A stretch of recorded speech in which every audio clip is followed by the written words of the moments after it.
Traffic rules నిబంధనలను పూర్తిగా ఉల్లంఘిస్తే రోడ్డు మీద ట్రాఫిక్ పోలీసులు ఆ బండిని ఆపి చలాన్లు విధించి ఆ చలాన్లు వసూలు చేసేటువంటి పరిణామం చేయడం కామన్. కానీ దానికి చాలామంది వాహనదారులు కానిస్టేబుల్స్ కానీ అక్కడ ఉన్నటువంటి ట్రాఫిక్ అధికారులను కానీ రిక్వెస్ట్ చేసుకొని చలాన్లకు సంబంధించి లేకుంటే వారికి ఏదైతే నిబంధనను ఉల్లంఘించారో మరొకసారి అలాంటి నిబంధన ఉల్లంఘించమని చెప్పేసి అక్కడి నుంచి వెళ్ళేటువంటి ప్రయత్నం చేస్తుంటారు. కానీ ఒక వ్యక్తి మాత్రం చలానా వేశారనేటువంటి కోపంతో ఇప్పుడు తాజాగా విచక్షణ కోల్పోయి ట్రాఫిక్ కానిస్టేబుల్ పైన దాడి చేసినటువంటి ఘటన హైదరాబాద్ సరూర్ నగర్ పోలీస్ స్టేషన్ పరిధిలో కొత్తపేట చౌరస్తాలో జరిగింది.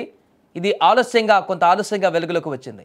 నవంబర్ 26వ తేదీన సరూర్ నగర్ పోలీస్ స్టేషన్ పరిధిలోని కొత్తపేట చౌరస్తా దగ్గర విధుల్లో ఉన్నటువంటి ట్రాఫిక్ కానిస్టేబుల్ అప్పారావు పైన ద్విచక్ర వాహనదారుడు భరత్ రాయితో దాడి చేశాడు. హెల్మెట్ లేకపోవడంతో చలాన్ వేయడం పట్ల అసహనం చెందినటువంటి భరత్ ద్విచక్ర వాహనం అక్కడే వదిలేసి వెళ్ళి 15 నిమిషాల తర్వాత తిరిగి వచ్చి కానిస్టేబుల్ పైన రాయితో దాడి చేసి పోలీసుల ట్యాబ్ను ధ్వంసం చేసినట్టుగా పోలీసులు తెలిపారు. ఇక ఈ రాయితో కొట్టడంతో సదరు ట్రాఫిక్ కానిస్టేబుల్కు తీవ్ర గాయమైంది. గాయం నుంచి పూర్తిగా అక్కడ గాయమైనటువంటి ప్రాంతం నుంచి రక్తం కూడా ధారాళంగా రోడ్డు మీద పడిపోయింది. రోడ్డు పైన ఆ యొక్క రక్తం పడినటువంటి దృశ్యాలు కూడా స్పష్టంగా కనిపించాయి. అక్కడ చాలామంది అక్కడ స్థానికులు కూడా తీవ్ర భయాందోళనకు గురయ్యారు పరిణామం చూసి. దెబ్బ తగిలిన వెంటనే కానిస్టేబుల్ కుప్పకూలి రోడ్డు పైన పడిపోయాడు. అవసరమైతే హిస్టరీ షీట్లు తెరుస్తామన్నారు. క్షణికావేశంలో చేసేటువంటి చిన్న పొరపాటు జీవితాంతం బాధ కలిగించేలాగా మారుతుందని కూడా ప్రజలు ఈ సందర్భంగా గుర్తు చేసుకోవాలంటూ అప్రమత్తం చేస్తున్నారు. ఏదేమైనా కూడా చలాన్ వేసినందుకు తీవ్ర ఆగ్రహానికి గురైనటువంటి ఒక యువకుడు నేరుగా ట్రాఫిక్ కానిస్టేబుల్ పైనే దారుణమైనటువంటి దాడికి పాల్పడినటువంటి ఘటన ఒక్కసారిగా సంచలనంగా మారింది.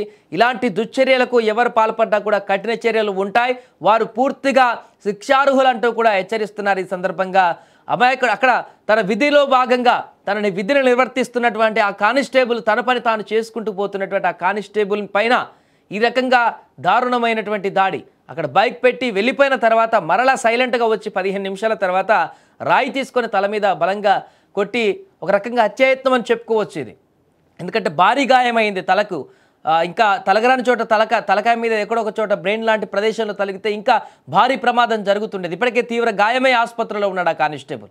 అంత దారుణమైనటువంటి దాడికి పాల్పడినటువంటి వ్యక్తిని తీవ్రంగా శిక్షించాలంటూ కూడా అక్కడున్న వారందరూ కూడా డిమాండ్ చేస్తున్నారు. అందుకే స్థానికులు కూడా అప్రమత్తమయ్యారు. వెంటనే ఆ దాడి జరిగిన వెంటనే అతన్ని చుట్టుముట్టి అతను పట్టుకొని పోలీసులకు అప్పగించినట్టుగా తెలుస్తుంది. ఈ విజువల్స్ అన్నీ తాజాగా అంటే కొంత లేట్ అయింది, 4-5 రోజులు అవుతున్న తర్వాత బయటికి రావడంతో ఇప్పుడు ఈ వార్త చర్చనీయాంశంగా మారింది.